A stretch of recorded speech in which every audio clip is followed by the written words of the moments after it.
Now, Labour weekend is coming up next weekend, and I am very excited to celebrate a wedding anniversary. But, 16 years in, marriages take work, and great marriages don't just happen, right? We need to start with a vision for our marriage and then work intentionally on building a great relationship together. We're all works in progress. And today we have the pleasure of being joined by Vane Jacobs from Family Life to give us some tips and to bust some marriage myths.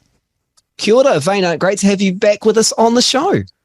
Good morning, Kat. Good morning, Tom. Are we changing the name of the show to Marriage Mythbusters?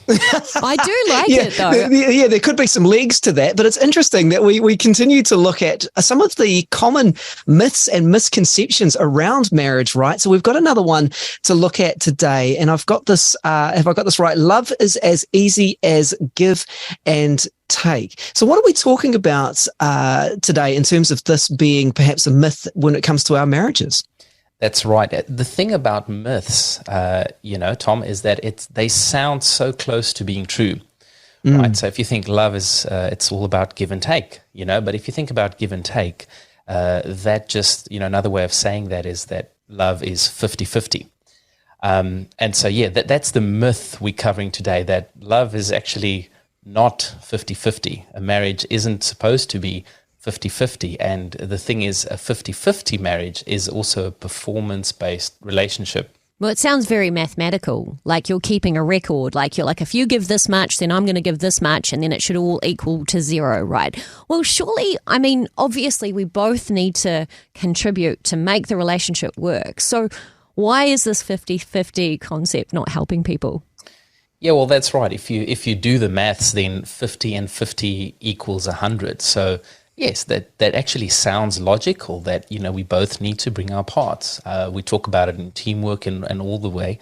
But the problem is, life isn't always easy. And the reality is that we won't always live up to each other's expectation. And many times we won't even live up to our own expectations. So if we view marriage as 50-50, we're constantly, I guess, measuring how well we're doing on that scale. And the problem is, each horse thinks his pack is the heaviest. So the moment we feel we're doing more than our spouse, more than the 50, well, what happens next? Well, they're not bringing their 50, so maybe I cut back, and the next moment we're doing 40-40. Before we know it, we're doing 10-10. And before we know it, we sound like the couple who said, there's nothing that he wouldn't do for me, and there's nothing that I wouldn't do for him. And that's exactly what we do for each other. Nothing. All right, but you've raised a couple of interesting points there. The first one I noted was comparison, but second of all, how do we maintain the balance then and approach this from a healthy perspective? Yeah, and that's the thing, the healthy perspective. Obviously, both parties do need to contribute to the marriage, but if we think it's 50-50, we're measuring our contributions to our spouse's contributions. And that's a slippery slope. And a bit of a confession this morning, I got stuck in that same trap this morning. And obviously, well, good thing I'm preparing for this conversation so I could be reminded. And we all need to be reminded, we have this internal thing called a martyr meter. The moment I think I'm carrying more than my spouse is carrying, I think, oh, poor old me. I wish they could bring their, share. But at the end of the day, that's not the type of marriage God illustrates. In fact, if we based our marriages on Christian values and Christian principles and do it the way Christ did it, well, Ephesians 2:5 says it so well when he says, when we were yet sinners, Christ gave his life for us. So it's like we didn't do anything. He said, I'm going to give 100% in the hope that you'll give some back.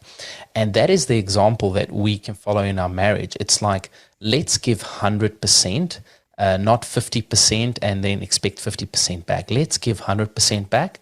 And look, if it's godly, we allow that seed to grow, and in time we can potentially get 100% back too.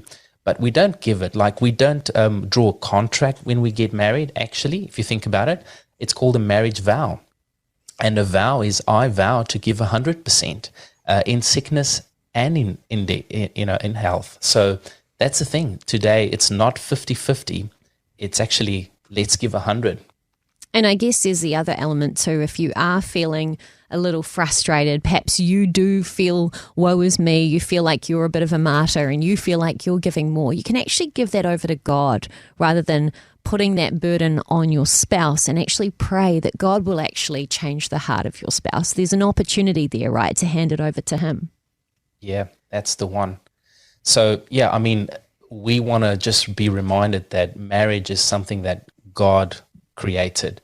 We live in a world with contracts, and it's all about you do your part, I do my part. But that's not actually the model God created. So, we live and breathe marriage, and, how to help couples create better marriages. And so, if people want to learn more about that, check us out at A Weekend to Remember, or join our marriage mentoring community. It's all about just reminding each other we're on this journey together on building marriages that reflect Christ's love well. And look, there is information and resources online, and you can head along at any stage to familylife.nz for more as we continue to look at some of the myths and misconceptions around marriage with Vaynant Jacobs.